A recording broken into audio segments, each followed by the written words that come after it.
Muito bem, queridos irmãos, estamos na verdade hoje iniciando uma nova série de mensagens aonde nós queremos partir para um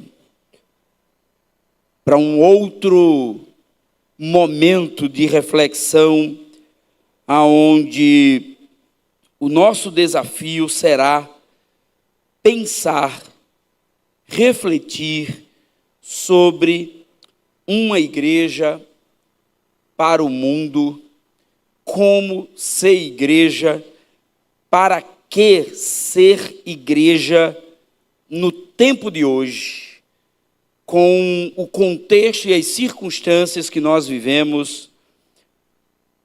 Por que é importante estar na igreja e, mais do que isso, qual é o papel da igreja no mundo?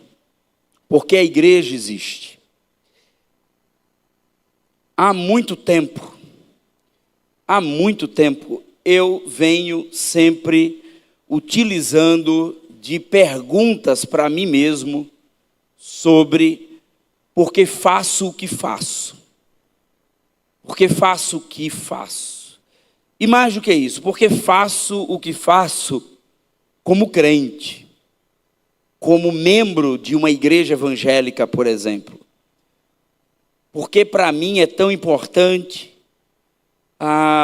deixar a minha casa, por exemplo, no domingo à noite e vir para cá. Porque é tão importante para mim, durante toda a minha vida, integrar a minha fé à minha vida cotidiana, os meus afazeres, as minhas responsabilidades, fora do contexto do culto, dos encontros e das reuniões que fazemos como crentes. Por que é que nós estamos aqui? E é muito desafiante isso, porque com o passar do tempo, você vai querendo meio que esperar que as pessoas lhe compreendam facilmente. E nem sempre isso acontece. As leituras e releituras que nós vamos fazendo das Escrituras, da Palavra de Deus, que é o que nos conduz. É a nossa regra de fé e prática, Pelo menos deveria ser. O que isso fala a nós, mas o que isso fala ao mundo, às pessoas lá fora. A cada dia eu me sinto mais constrangido e mais intimidado a conversar com as pessoas lá fora que não fazem parte do nosso contexto evangélico, protestante, religioso. Cada dia eu fico mais constrangido em conversar com as pessoas e perguntar a elas o que elas pensam sobre nós, evangélicos. Muito mais por causa da maneira como nós somos vistos, ou da forma como nós nos expomos para o mundo. E como nós vamos criando uma linguagem que é própria a nós, ao nosso contexto de igreja, uma linguagem que quem é crente sabe, conhece o jeito de falar, o jeito de cantar, as letras das canções, às vezes a mensagem. Ou como desconstruir uma ideia de que a igreja é um ponto de encontro, de final de semana, para quem entende a fé cristã como uma referência para si. Como se livrar dessa mentalidade pequena, limitadora, que muitas vezes só nos faz ser reconhecidos como crentes quando estamos reunidos aqui no domingo à noite. Ao ponto que qualquer coisa diferente disso que fazemos aqui gera um problema enorme, né? Um constrangimento enorme. Então, como refletir o papel da igreja no mundo hoje e como você se vê enquanto crente dentro do contexto de mundo que vivemos hoje? Como é possível isso, né? Como é que é possível responder aos dilemas reais das pessoas sem que apresentemos para elas simplesmente um conjunto de regras do que elas podem e do que elas não podem fazer, mas apresentar um Jesus que nos ama a despeito de quem somos e que nos convida a vivermos uma vida de intimidade e de pleno relacionamento com Ele, ao ponto que o seu Espírito nos convence da melhor maneira de mantermos um relacionamento com Ele. De eu não precisar criar um conjunto de regras para poder manter as pessoas dentro, né, do arraial evangélico, da igreja, e aí vai. Mas como as pessoas se sentirem livres para adorarem a Deus, mas em obediência, em amor, mas que isso não seja feito a partir da imposição, mas do entendimento de que algo novo entrou na sua vida e na sua história. De algo novo. Um refazimento de vida, se é que essa palavra existe. Uma nova maneira de enxergar a vida. Então, nós vamos passar aqui alguns domingos só conversando sobre isso. E eu espero, sinceramente, que até o final dessa série nós consigamos sair daqui um pouco mais esperançosos sobre qual é o nosso papel como crente dentro do contexto deste mundo em que vivemos. Então eu quero convidar você para iniciarmos esse processo vendo um texto lá em Deuteronômio, capítulo 4. O 5º livro do Antigo Testamento. O grande discurso de Moisés, já o povo prestes a entrar na terra de Canaã. Moisés, já sabendo que não iria acompanhar o povo na entrada da terra, é conduzido a entregar um sermão preparatório de entrada na terra de Canaã. E o que Deus espera de Israel é o que nós vamos ouvir, ou vamos ler agora, Deuteronômio capítulo 4, a partir do verso 5. Deuteronômio capítulo 4, a partir do verso 5.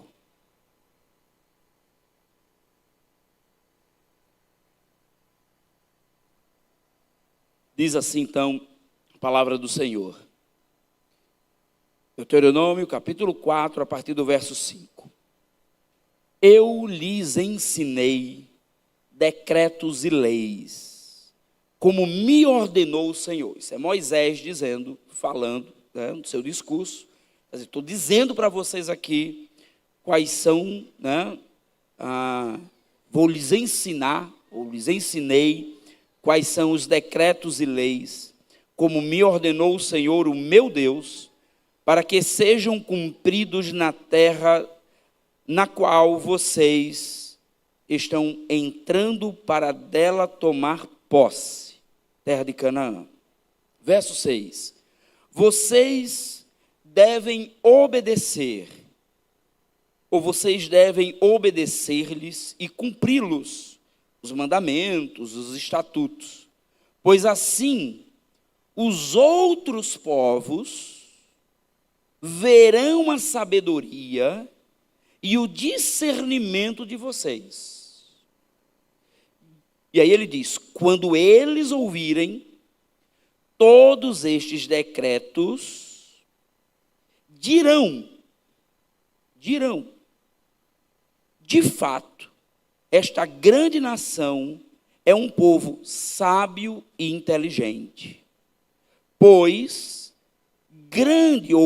que grande nação tem um Deus tão próximo como o Senhor, o nosso Deus, sempre que o invocamos, ou que grande nação tem decretos e preceitos tão justos como esta lei que estou apresentando a vocês hoje. Amém? Deus assim conduz a sua palavra. Deixe-me começar essa mensagem reproduzindo uma história que nós encontramos num livro do Darren Miller, chamado Vocação. O Darren Miller, ele fala o seguinte, como resposta a uma história que ele retrata no livro, seria a resposta de jovens filipinos a um missionário. Um missionário está nas Filipinas e alguns jovens o procuram para responder a algo em que ele está falando, ou alguma questão que ele está colocando. Então, eles dizem o seguinte, os jovens filipinos: Senhor, o maoísmo oferece aos jovens, em nossa situação atual, quantas coisas essenciais. E aí ele começa a descrever quais são essas coisas. Primeiro, o maoísmo, ele oferece a gente uma visão unificada e coerente do mundo, da história e da realidade. Segundo, uma meta bem definida pela qual trabalhar, viver e morrer. Terceiro, um chamado a todas as pessoas à fraternidade comum. E em quarto, um senso de compromisso e uma missão de divulgar aos que perderam as esperanças, as boas novas de que existe esperança. É fato, senhor missionário, que a fé cristã, em toda a sua beleza, parece ser incapaz de nos oferecer uma visão como essa. Isso mesmo. Esta fala, ela não pertence a jovens cristãos idealistas, mas a jovens comunistas seguidores do ditador Mao Tse-tung da China. Jovens que dizem: Senhor missionário, toda a beleza da sua mensagem cristã não é capaz de gerar em nós tais esperanças como uma visão unificada e coerente do mundo, da história e da realidade. A sua fé cristã não nos dá uma meta bem definida pela qual trabalhar, viver e morrer. A sua fé cristã não nos dá ou não gera em nós um chamado a todas as pessoas à fraternidade e comunhão. E a sua fé, ela não tem um senso de compromisso e uma missão de divulgar aos que perderam a esperança, as boas novas de que existe esperança. Eu fico imaginando você ser um cristão missionário vindo, do Ocidente e ouvir isso de uma ideologia comunista que diz, segundo esses jovens, oferecer todas essas probabilidades de esperança na vida. Mas quando nós olhamos para todas essas proposições que ele colocou, que esses jovens colocaram, todas elas deveriam ser as nossas falas. Todas elas deveriam ser as nossas expressões.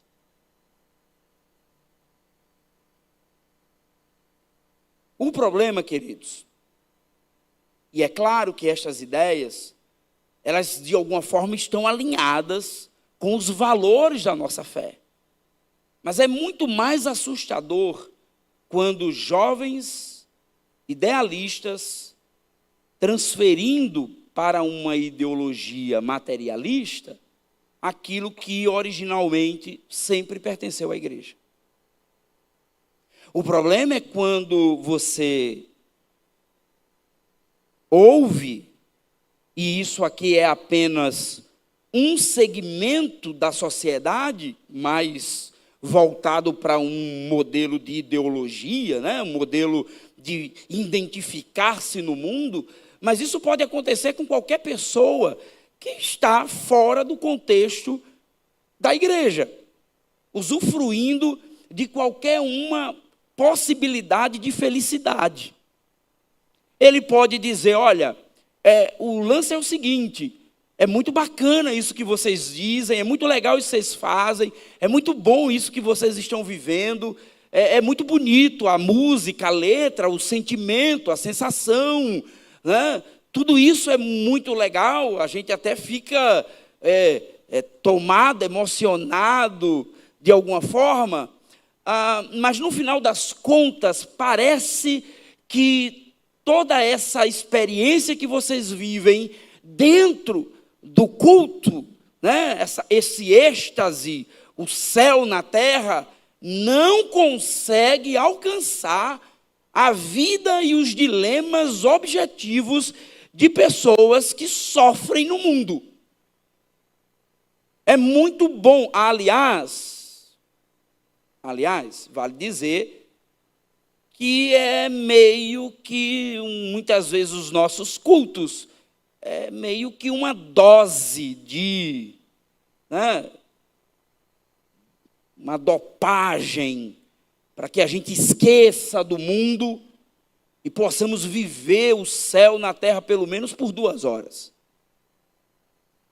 Porque amanhã, ou daqui a pouco, a vida real acontece. E aí é o seguinte, como esse encontro dominical, ele tem data e hora,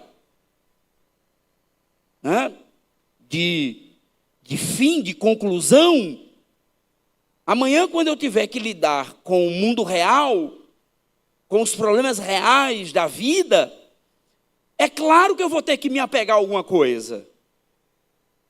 É claro que eu vou ter que buscar alguma coisa. O problema é quando buscamos isso naquilo que não vai dar esperança. E eu acho que aí está o grande dilema nosso como igreja, como nós, como comunidade de Jesus, povo de Deus, santo, amado, povo restaurado de Deus, como é que nós conseguimos entrar no mundo como voz de esperança?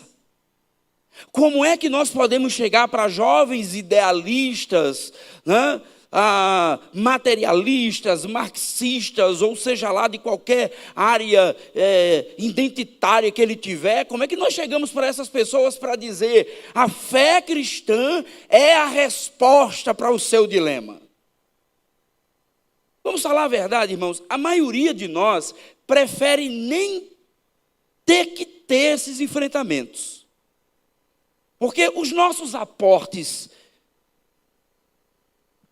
de estudo bíblico, de Bíblia, às vezes é tão raso, tão pouco, que a única coisa que a gente sabe dizer para as pessoas é: Jesus te ama e Ele quer te salvar. É o nosso limite, é até onde a gente consegue ir. Então não conseguimos sentar com as pessoas e conversar com elas de maneira razoável sobre a nossa experiência. Aliás, nós evangélicos é um povo esquisito demais. Nós decidimos, como nós não conseguimos dar conta disso, o que é que a gente faz? Vai para a internet ficar discutindo sobre temas teológicos. Vamos discutir. Ah, você é de que igreja? Ah, eu sou da presbiteriana. E você é de onde? Eu sou batista. E você? Ah, eu sou assembleano. Qual é a sua linha teológica? Ah, eu sou calvinista. Oh! Ah, eu sou arminiano. Impressionante.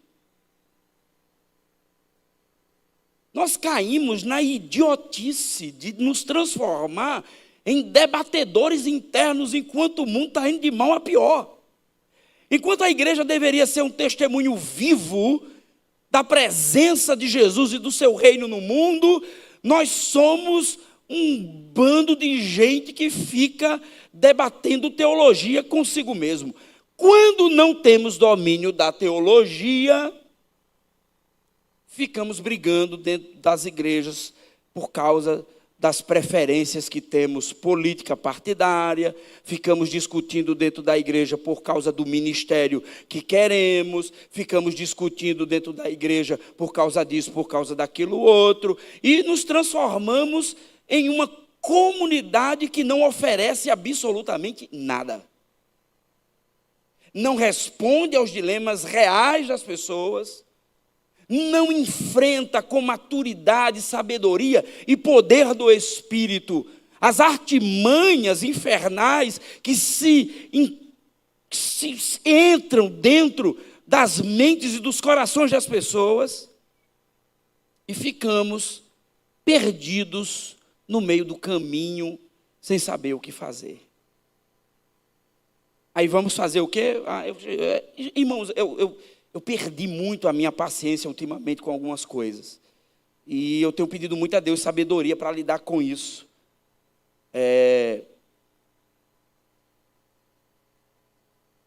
Vocês viram que no Instagram do Instituto Viva Esperança, fizemos um vídeo, pedimos para a Dudu fazer um vídeo, né, fazendo a voz lá dos personagens do Alto da Compadecida, falando sobre o lançamento das sandálias.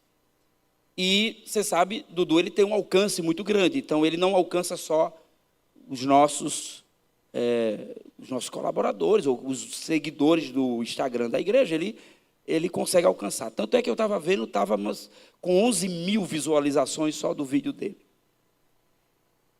E aí, o vídeo é falando sobre o lançamento das sandálias, que aconteceu ontem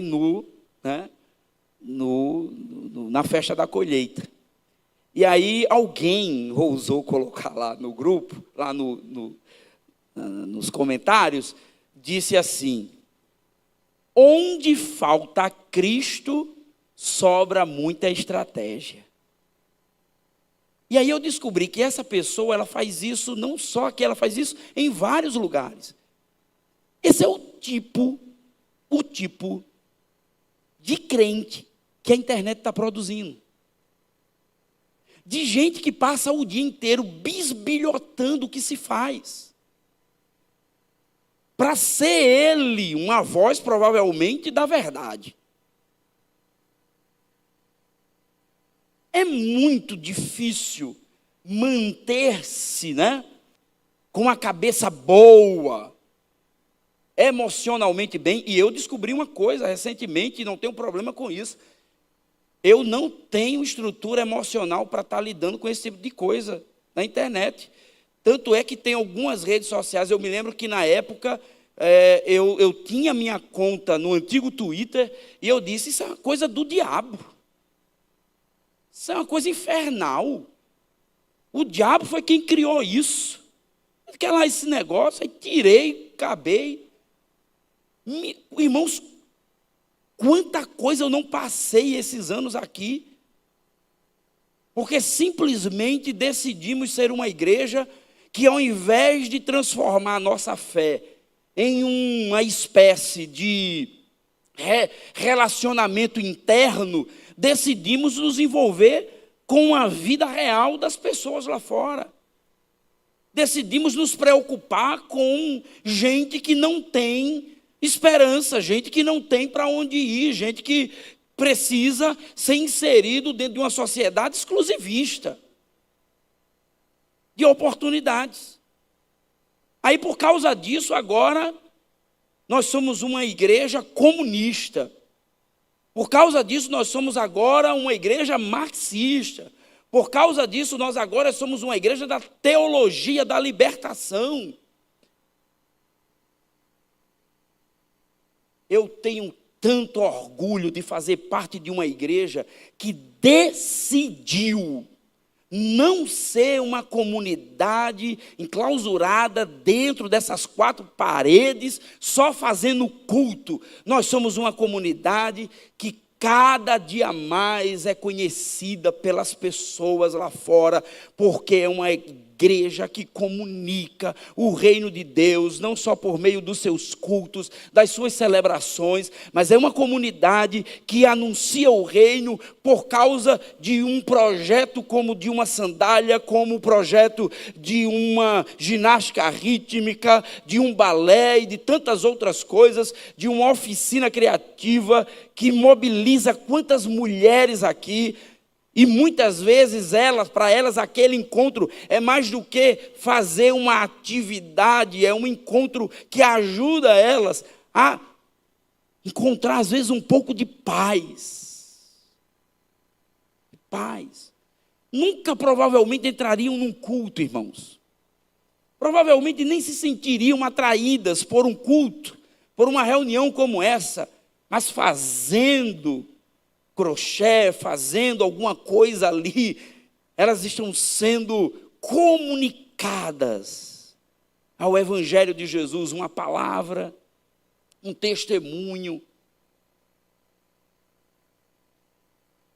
Nós não precisamos simplesmente de uma igreja que vive em torno de si mesmo, fazendo 1001 atividades, mas de uma igreja que transforma as suas atividades em um projeto de colaboração com o Evangelho de Jesus, de proclamar e anunciar o seu reino.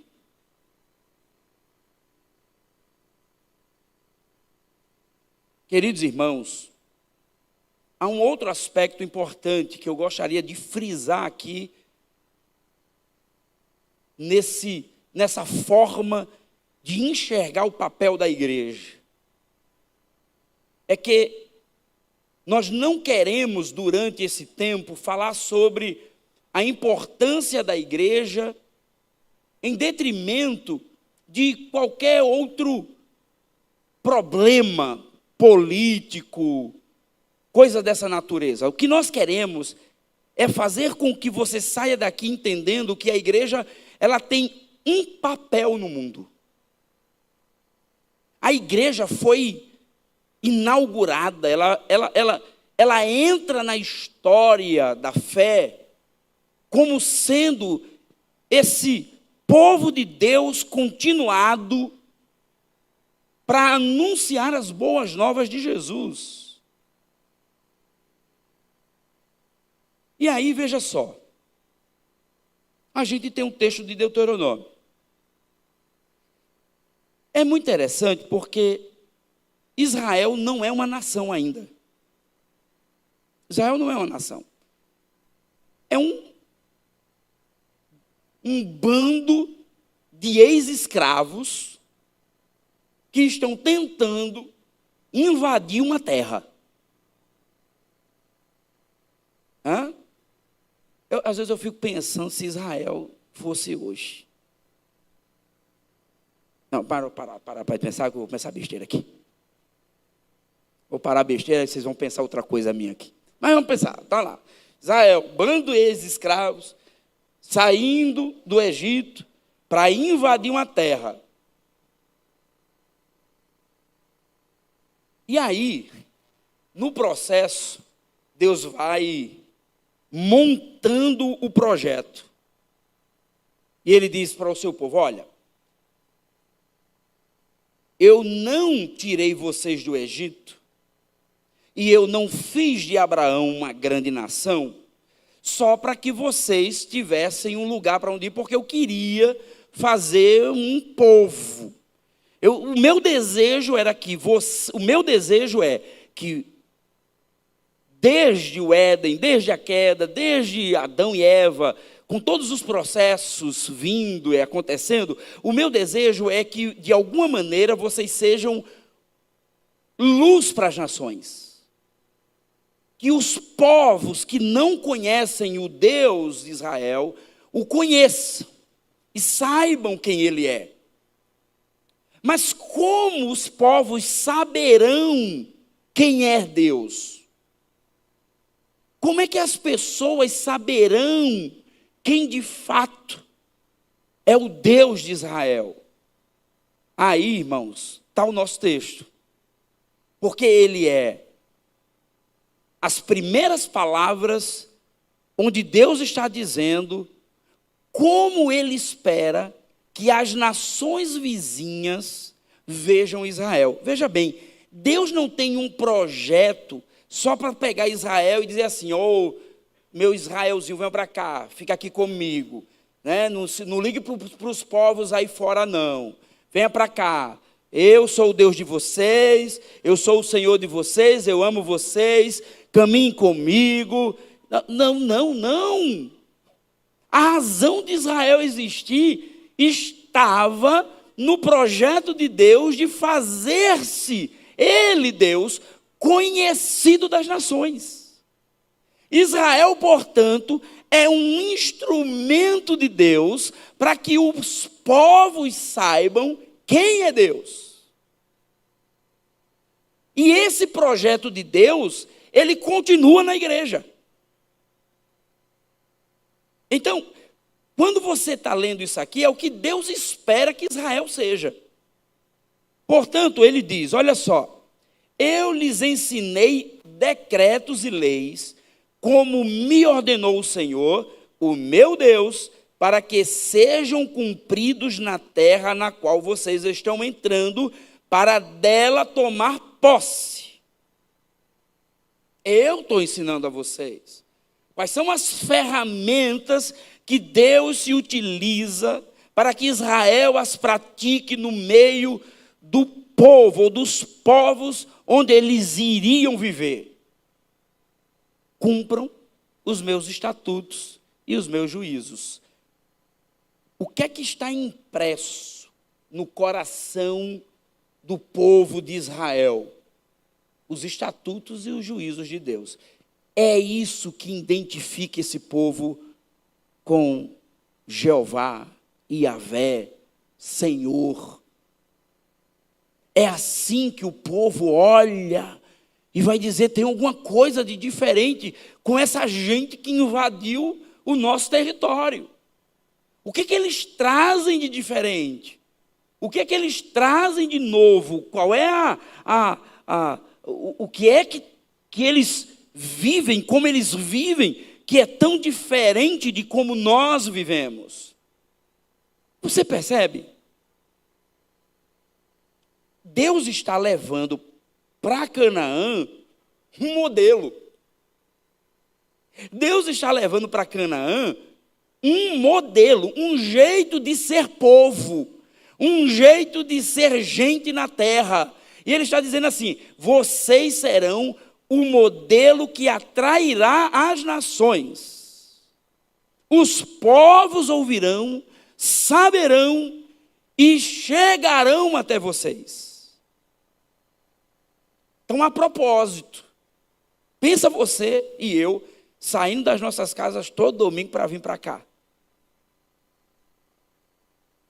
Se não tiver esse mesmo ideal de sermos nós, agora não só os que são, os que atraem os povos, mas os que vão até os povos, enviados pelo Espírito de Deus, sermos nós o modelo para o mundo.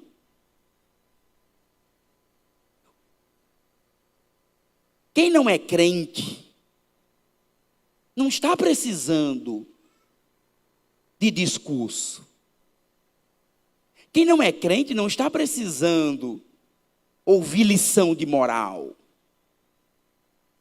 Quem não é crente está precisando ver testemunho. Quem não faz parte da comunidade de Jesus, que, terminado esse encontro, se espalha no mundo, espera ver um bom vizinho, um bom patrão, um bom funcionário, um bom pai, uma boa mãe, um bom marido, um bom filho, um bom estudante.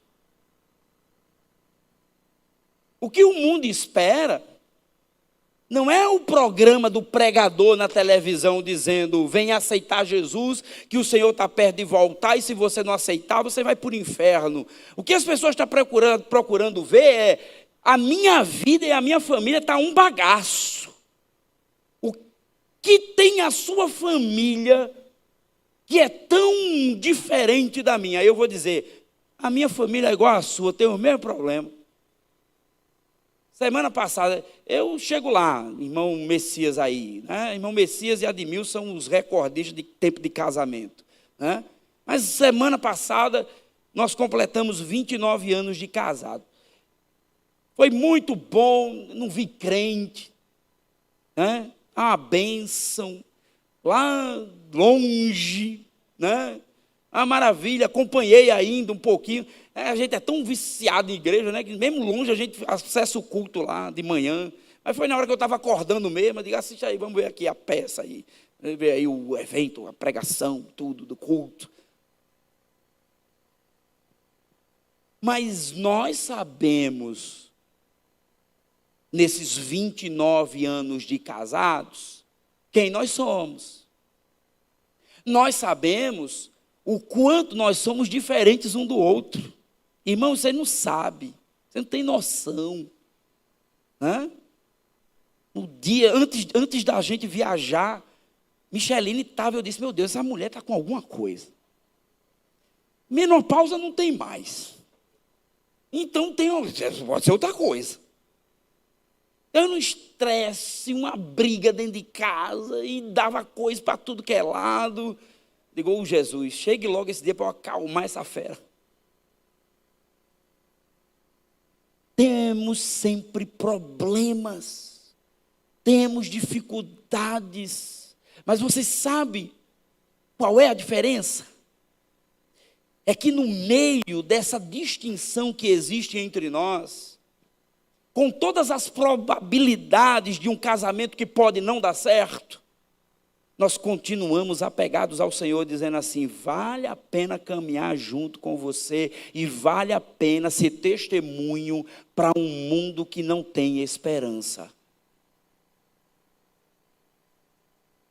Não é só porque eu quero estar junto, mas é porque eu entendo que o nosso casamento está em missão.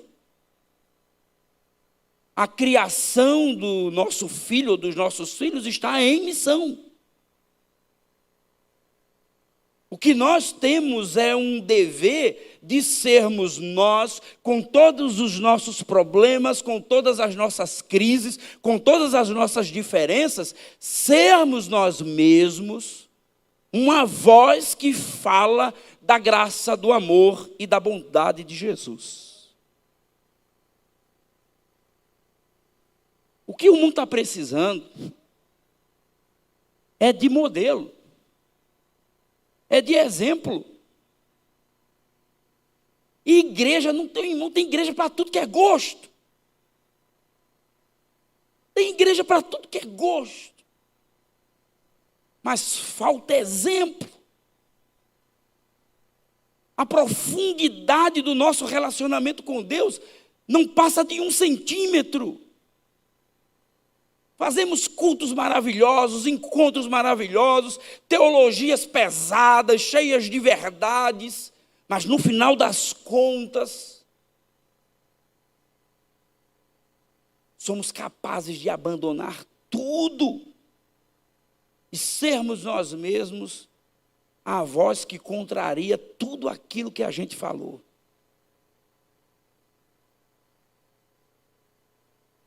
As pessoas precisam saber que quando elas olham para nós, elas veem a justiça de Deus, os estatutos e juízos do Senhor. Ele continua dizendo, ele diz o seguinte: vocês devem obedecer-lhes e cumpri-los, pois assim os outros povos verão a sabedoria e o discernimento de vocês. Guardem os estatutos e os juízos, e os outros povos saberão da sabedoria e do entendimento do povo de Deus. As nações, elas olharão para nós e verão expressos nas nossas vidas o guardar e o cumprir dos mandamentos do Senhor. Nós estamos aqui para sermos modelo, irmãos. Modelo. Nós não estamos aqui porque somos melhores, não passamos os mesmos problemas, sofremos as mesmas tentações, não somos melhores que ninguém neste mundo, mas o que tem que ser o diferencial é essa relação com Deus que nos faz refletir sobre como podemos encontrar no Senhor esperança. O problema é quando você vai ouvir as estatísticas, eu nem vi ainda, mas o censo saiu, mais novo, o último, 2010, já apontava o número absurdo de divórcio de crente. Eu não sei como é que está agora, mas eu não tenho impressão que o número de divórcio entre evangélicos tenha diminuído. Essa semana recebi mais uma notícia bombástica. Mais um líder de igreja abandona a família. Gente conhecida, gente que está o tempo todo falando sobre a soberania, o poder de Deus. Mas que soberania é essa que não consegue ultrapassar a letra do livro e encarnar na vida? Que relação é essa que nós temos com Deus, que é só teórica? Que não nos faz ser esse instrumento de bênção para a vida, para as pessoas. Eu aprendi muito com o pastor Santos, meu pastor. Ele dizia sempre, quando você vê um homem de Deus caindo, não tripudie. Diga, poderia ter sido eu. Poderia ter sido eu. Mas nós parece que vivemos essa coisa meio maluca. E termos e sermos as melhores respostas, mas a vida não reflete a graça. Não reflete. Ele diz, quando eles ouvirem todos esses decretos, dirão, de fato, esta grande nação é um povo sábio e inteligente, pois que grande nação tem um Deus tão próximo como o Senhor, o nosso Deus, sempre que o invocamos. Os juízos e estatutos constituem-se como um meio de vida relacional entre o povo de Deus e o seu Senhor.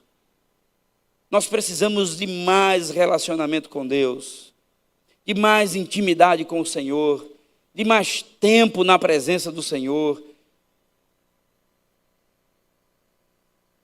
A admiração das nações parte também do fato que as leis do Senhor são leis justas.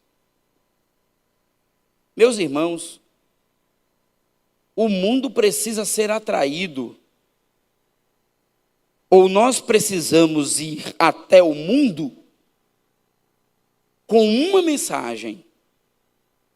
E a mensagem é: nós somos o povo de Deus que leva a justiça de Deus, o amor de Deus, a graça de Deus, a bondade de Deus, a esperança do Evangelho. Nós não podemos, irmãos, nós não podemos transformar a nossa fé em culto dominical.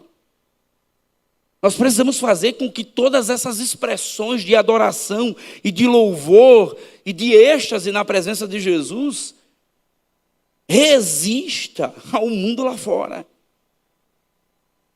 Senão é só balela, gente. É só religiosidade. As pessoas precisam saber, há um povo santo, zeloso pelo Senhor, pela sua palavra. A igreja precisa ser uma testemunha fiel do Deus eterno e gracioso.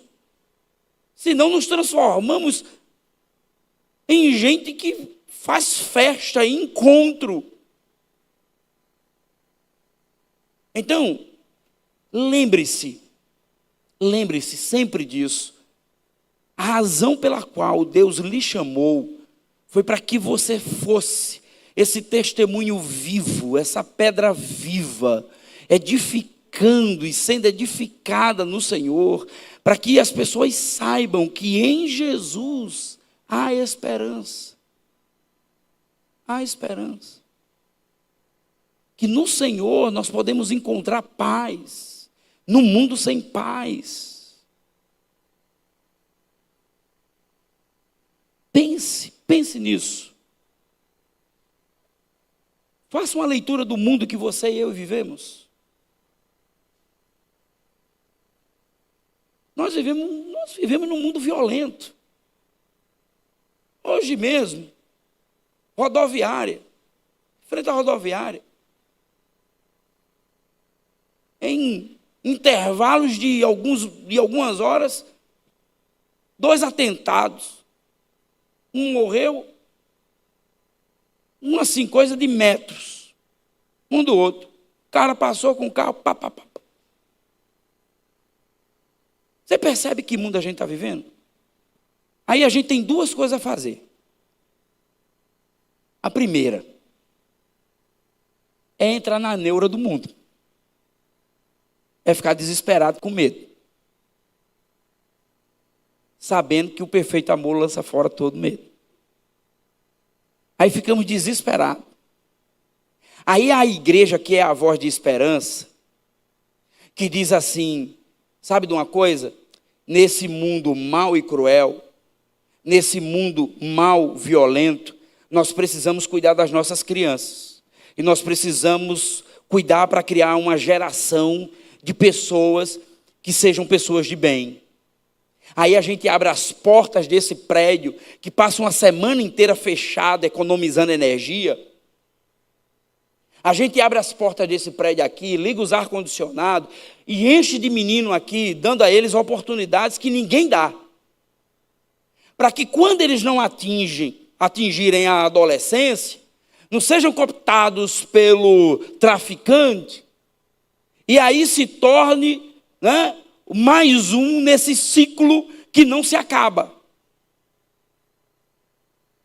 Que aí a igreja ela deixa de ser uma comunidade passiva e medrosa e se torna uma comunidade corajosa, cheia do poder do Espírito de Deus, para dizer ao inferno que as portas do inferno, que as suas portas não prevalecem contra a igreja de Jesus.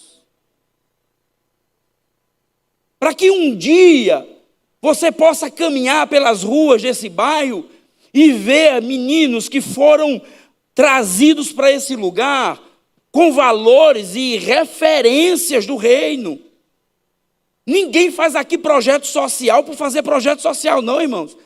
Eu não quero ter uma ONG aqui, não. Eu não quero que aqui a gente tenha um projeto para atender criança carente e depois dizer, olha, nosso projeto social. O que eu quero é que isso seja a expressão de amor e graça, sejam sinais de um reino de justiça. Porque quando você pensa no futuro, quando você pensar em Jesus voltando, você está pensando num reino de justiça. Onde não há morte, onde não há pavor, onde não há guerras. Então o que é que nós fazemos hoje? Nós dizemos para as pessoas, Isso que nós fazemos hoje sinaliza isso que nós vamos viver no futuro. A igreja não é o reino, mas a igreja aponta ao reino. É por isso que a gente tem projeto social. É por isso que a gente está fabricando sandália, não é para ganhar dinheiro, mas é para poder viabilizar ideias, sonhos, projetos. Então, meu irmão e minha irmã, que durante esses dias que teremos aqui, possamos ser tomados por uma consciência do Espírito de que nós devemos ser um povo que anuncia, proclama, e que a igreja, ela é sinal do reino de Deus neste mundo. E que nós somos colaboradores do reino de Jesus. Só isso. Só isso. Só isso. Vamos orar.